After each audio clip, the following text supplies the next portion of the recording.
There's something profoundly beautiful about the stories that get lost over time, the whispers of wisdom that fade into the background of history.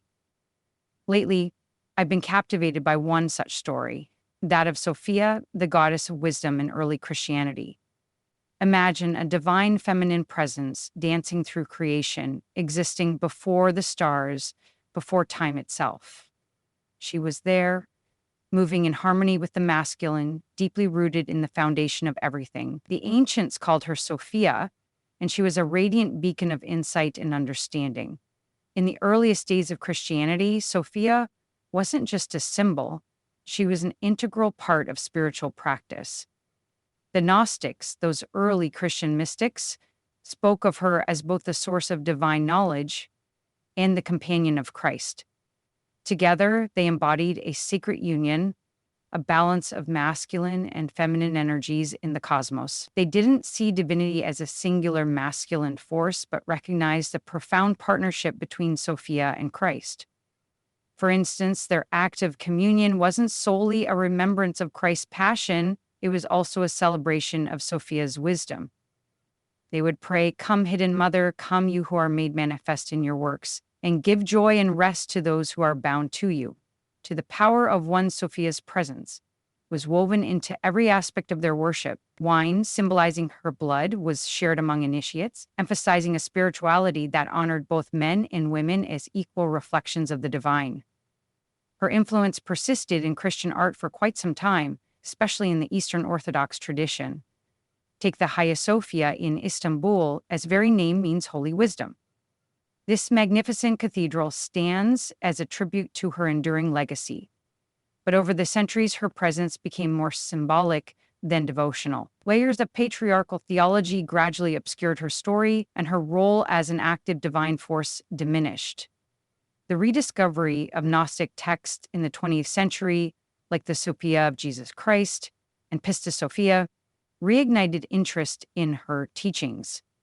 To the power of two, these writings offer a rich narrative about the relationship between Jesus, often referred to as Yeshua, and Sophia. They portray a divine pairing working together to bring salvation, not through blind faith, but through the awakening of inner wisdom. It's a story of mystical marriage, a divine union of the masculine and feminine aspects of creation. In the Sophia of Jesus Christ, for example, Jesus refers to Sophia as his companion, emphasizing her role in guiding humanity toward wisdom and self-knowledge. To the power of three, this wasn't just a metaphor. To the Gnostics, it was a cosmic truth, a reflection of the unity underlying all existence. Sophia was both the source and the goal of the spiritual journey. Their rituals celebrated this union. The Eucharist wasn't just about Jesus' sacrifice. It was also about embracing Sophia's wisdom. Wine for her, bread for him, a sacred meal uniting participants with the divine couple. Prayers often invoked both Jesus and Sophia, recognizing their partnership as essential to spiritual awakening. In the Gospel of Philip, Sophia is described as the mother of the angels and the bride of Christ. To the power of four, she seeks to restore balance to a world fractured by duality. Interestingly, Sophia's story has multiple layers. In texts like Pistis Sophia, she's depicted both as a cosmic mother and as an incarnated being who falls from grace. To the power of five, her descent into the material world, driven by a desire to know the unknowable light of the Father, leads her into chaos. She becomes trapped, deceived by malevolent beings, the archons, who steal her light and bind her to their realm. Her suffering in exile symbolizes the soul's entrapment in the material world. She seeks comfort in the wrong places, deepening her sorrow, a reflection of her own searches for fulfillment in illusions that only perpetuate pain. It's only after she's exhausted every worldly refuge that she cries out sincerely to the divine. Moved by her pleas, God sends Yeshua to rescue her, restore her light, and guide her back to her divine origin. Sophia's journey mirrors our spiritual paths. Her ascent, guided by Yeshua, symbolizes the soul's return to its divine source. It's a powerful metaphor for enlightenment and self-realization, highlighting the importance of the mystical marriage, the transformative union of body and soul, masculine and feminine. Now, while Sophia doesn't appear directly in the canonical Gospels, many believe her spirit is embodied in figures like Mary Magdalene. The Gospel of Philip offers a glimpse into an intimate relationship between Yeshua and Mary Magdalene, referring to her as the companion of the Savior whom he loved more than all the disciples. 2. The power of 6.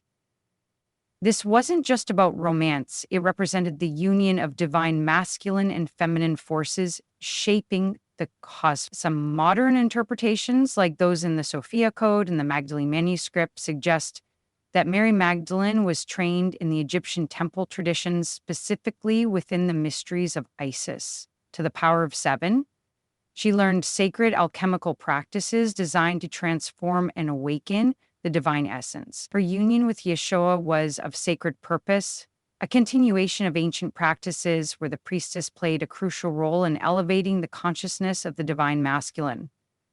According to these accounts, their love and spiritual mission even led to the birth of a child, a detail long obscured by Orthodox traditions but preserved in esoteric teachings. As tensions rose in Judea, Mary and her child fled, with some legends saying she traveled to Europe and continued her teachings in secrecy. Over time, these teachings influenced various mystical traditions that revered Mary Magdalene as a vessel of divine wisdom.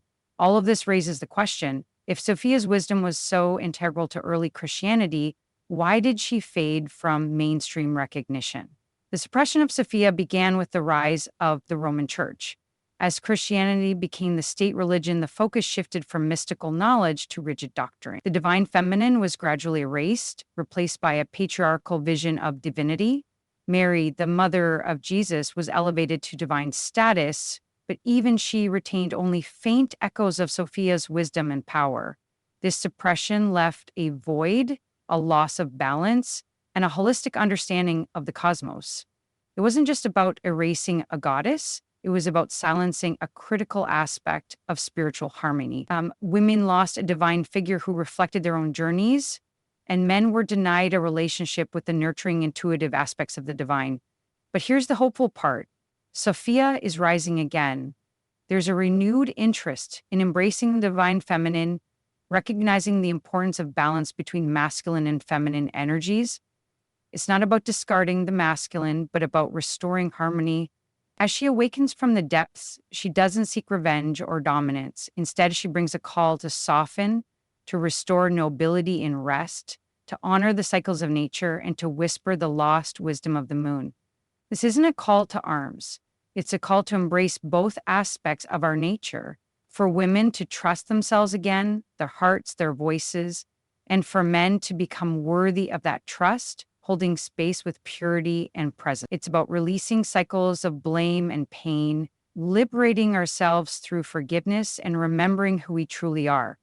The story of Sophia isn't just an ancient myth. It's a timeless reminder of the sacred dance between masculine and feminine, a dance that begins within each of us. By honoring both sides in their fullness, we move towards a more balanced and harmonious existence. And perhaps, in embracing this wisdom, we can heal not just ourselves, but the world around us.